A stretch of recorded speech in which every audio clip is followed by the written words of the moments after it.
Olá pessoal, bem-vindo mais uma vez ao canal Ciência Real. Esse é o nosso segundo vídeo sobre ciência, sobre as tecnologias que vêm sendo desenvolvidas nas universidades brasileiras.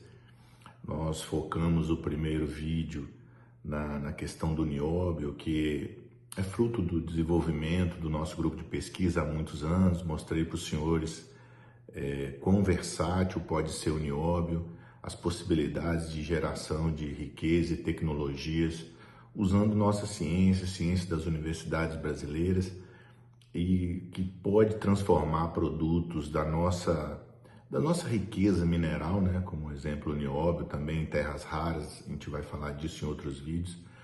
Mas eu encerrei o primeiro vídeo com aquela questão da importância de se desenvolver riquezas no país, né? E uma dessas maneiras é desenvolvendo nossa ciência, nossa tecnologia. As universidades brasileiras estão cheias de exemplos assim. A gente precisa transformar isso em tecnologia, em produtos e levar isso para a sociedade, né? Então esse é um dos objetivos desse canal. A gente vai focar em tecnologias nossas, coisas reais. Quero trazer estudantes que desenvolvem ciência nas nossas universidades. Já estou preparando uma live especial aí com um dos nossos estudantes da UFMG, com professores. E, enfim, eu queria aqui nesse segundo vídeo continuar um pouco, né? Seria o nióbio, seria o vibrânio da vida real, parte 2. A gente poderia ter muitos vídeos falando apenas do nióbio, claro, né? Que a gente não pode ficar só nisso. Mas temos novidades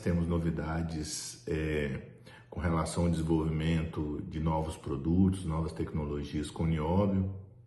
Inclusive, eu me encontro hoje num projeto que a gente aprovou junto ao governo brasileiro e ao governo americano. Estou nos Estados Unidos, estou numa grande universidade aqui no Texas, e a gente está colaborando, uma parceria em desenvolvimento conjunto Brasil e Estados Unidos, para desenvolver essas questões do nióbio, e em breve teremos novidades aí para os senhores.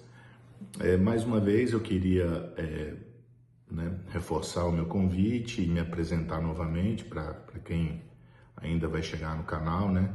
Eu sou professor Luiz Carlos Alves de Oliveira, da Universidade Federal de Minas Gerais, Departamento de Química, professor titular, e há 20 anos o nosso grupo, eu coordeno um grupo de pesquisa que vem trabalhando as questões do nióbio, desenvolvendo nanomateriais para as diversas aplicações, e uma bem relevante para o nosso país, que eu mostrei na primeira live, foi a questão do agro, né? E aí vocês puderam ter uma ideia ali, um vislumbre do que é capaz de fazer o nióbio também para uma aplicação no agronegócio brasileiro. Aqui quero mostrar para vocês, né? Vocês têm para quem não conhece, o Minas Gerais, a UFMG. Esse aqui é uma foto do nosso campus da universidade, um campus lindíssimo, né? Junto ao campus aqui o departamento de Química nessa foto, né? Junto ao campus da universidade nós temos o Parque Tecnológico, uma iniciativa bastante interessante. Aqui a gente é capaz de aumentar a escala das nossas tecnologias. Então os alunos desenvolvem com a gente ali na bancada, e depois a gente pode fazer o escalonamento. Se essa tecnologia se mostra promissora, escalonar, transformá-la em um tamanho comercial. Aqui eu queria comentar com os senhores uma questão que eu sempre faço aos meus alunos, né? Quando a gente dá a disciplina de desenvolvimento tecnológico, eu sempre pergunto para eles se eles... Bom, é um ponto pacífico de que tecnologia ajuda a salvar vidas, né? Se você desenvolver tecnologias, tá aí as vacinas, etc, né? Mas eu pergunto qual das tecnologias eles acham que ao longo da história mais salvou vidas, né?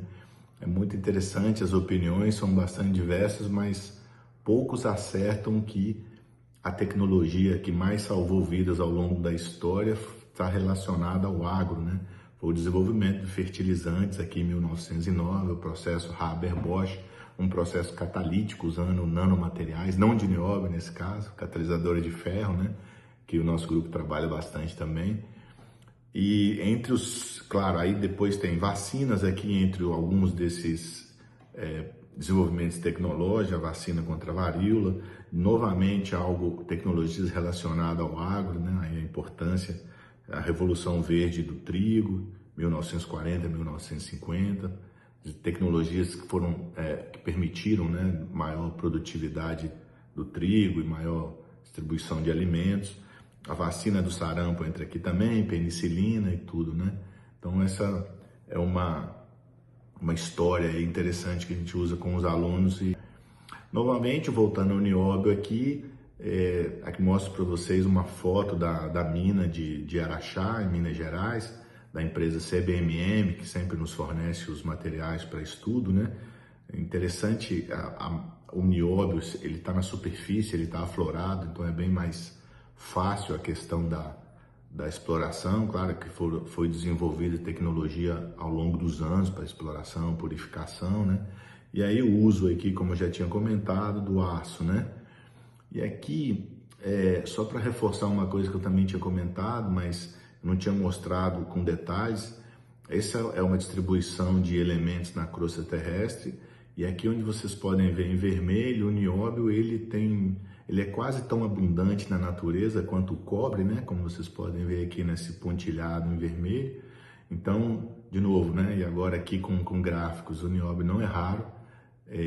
O nióbio tem em quase toda parte do mundo, mas o Brasil tem ali as suas peculiaridades de concentração em uma região, tecnologia de exploração, tá? Então, esse mito de que o nióbio é raro, ele não existe, né? É um mito. E aqui algumas fotos, né, de alguns dos géis que nós preparamos. Então, a questão de produzir um gel contendo apenas nióbio, isso é uma tecnologia nossa, e não é só porque é gel, né?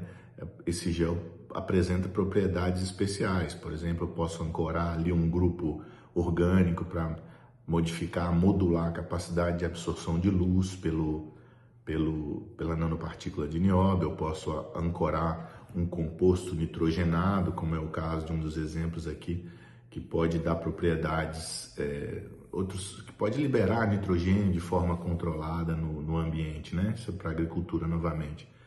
Então vocês vão ver como é importante essa questão de alterar as propriedades físico-químicas dos compostos, né? Nesse caso aqui, os compostos de nióbio que eu estou mostrando. Por exemplo, alterar a capacidade de tecnologia nossa, das universidades brasileiras, matéria-prima brasileira, né?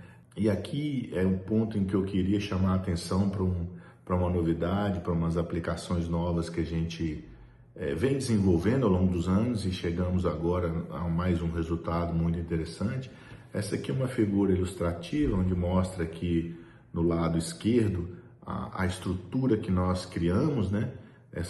Tem aqui as imagens microscópicas também, de novo, sem entrar em muitos detalhes das técnicas espectroscópicas. Caso vocês se interessem para mais detalhes, a gente pode conversar, né, em outro momento. Mas a ideia dessa figura aqui é mostrar que a gente consegue, de novo, modular a capacidade de absorção de luz pelos compostos géis de nióbio que nós desenvolvemos, e essa capacidade de absorção específica de luz gera espécies de oxigênio, transforma as espécies de oxigênio que estão na natureza, que já estão no ambiente, essa que a gente respira, por exemplo, né? A gente consegue modificar quimicamente essas moléculas e transformá-las em moléculas mais reativas, em moléculas que, se elas são produzidas, por exemplo, num ambiente onde você tem uma célula que cresce desordenadamente, uma célula cancerígena, essas moléculas geradas pela absorção de luz e pela presença do nióbio ali, essas moléculas transformadas e geradas é capaz de ir lá reagir com as células cancerígenas e matar as células cancerígenas. Então,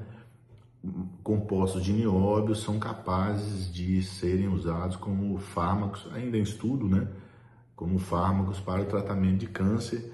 E esse estudo aqui é um estudo que nós desenvolvemos em parceria com o UFMG, com a Rice University aqui no Texas, e a gente conseguiu resultados excelentes, né? Onde a gente mostrou a capacidade de eliminação de forma bastante eficiente, como vocês podem ver aqui, com 120 segundos de tempo reacional, um tempo curto, né, mostrando a eficiência de matar células que são células de câncer de mama. São estudos in vitro ainda, são estudos iniciais, é verdade, são estudos preliminares, mas a gente precisa desses estudos, de resultados aqui que sejam eficientes, como esses, né, que nós acabamos de obter.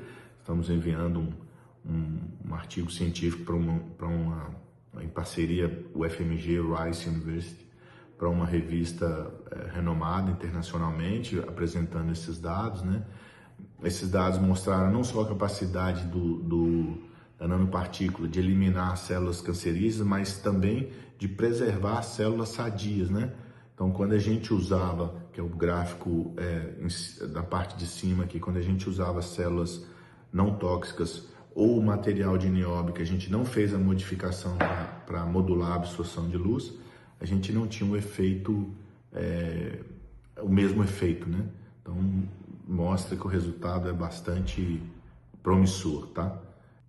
Temos novidades aí no futuro para trazer para os senhores, que é a questão da interação dos compostos de nióbio também com micro-organismos benéficos da natureza, com micro-organismos que podem, ao se combinar com o nióbio, potencializar, aumentar a capacidade de ação não só dos próprios micro-organismos em captar nitrogênio da atmosfera para gerar, para questões do agro novamente, né? Melhorar o processo fotossintético. Tudo isso é possível quando o nióbio é combinado, por exemplo, com micro-organismos benéficos naturais que já existem na planta, que já existem na natureza. Nós estamos nessa linha também de pesquisa, nosso grupo, e temos resultados bastante interessantes. Aqui eu estou mostrando para vocês um primeiro estudo onde a gente mostra a capacidade desses compostos em fazer o micro-organismo interagir com o nióbio e não ter nenhum comprometimento no seu desenvolvimento. E aí as aplicações podem ser diversas, por exemplo, essa daqui, né? Então reparem que aqui é um estudo in vitro, onde a gente coloca aqui as plantas crescendo na esquerda, né? Mas esse é um dos objetivos, fazer a planta crescer, né? Como eu mostrei, aumento de produtividade. Mas também nós podemos fazer o inverso, né? Existem plantas que a gente não quer que cresça, né? E aí, fazendo essas nanopartículas combinadas com esses micro-organismos naturais, vocês podem ver aqui numa das placas que a planta não se desenvolveu, né? Então, eu acho que fica claro qual que é o objetivo desse estudo aqui, também é bastante promissor. Mais detalhes aí em breve, no futuro, né? Eu queria terminar esse vídeo aqui mostrando a visita ao Museu da Criança aqui no Texas, aqui com a minha filha. A gente encontrou esse elemento aqui no nosso passeio aqui. Até ela já fala também, papai, olha o nióbio ali, ó. Mais uma vez, muito obrigado. Espero que vocês interajam com o vídeo, a gente possa crescer e divulgar a ciência. A gente está passando por questões de transição energética, de novo, para que a gente possa passar por esses processos de transição energética, favorecer o meio ambiente, sem que isso custe caro demais para países em desenvolvimento como o Brasil. A gente precisa desenvolver nossas baterias, nossos processos de geração de novas energias, né? Para que a gente não dependa de tudo importação. Então eu insisto, eu acho que a gente precisa desenvolver nossos processos de gerar riqueza e que eles fiquem aqui no Brasil, né? Nada impede que possa ser vendido, comercializado, feito parcerias com o mundo inteiro, é até desejável, né? Desde que o Brasil também seja favorecido no processo, né? Mais uma vez, muito obrigado, nosso segundo vídeo, tá bom? Muito obrigado, gente, e até a próxima.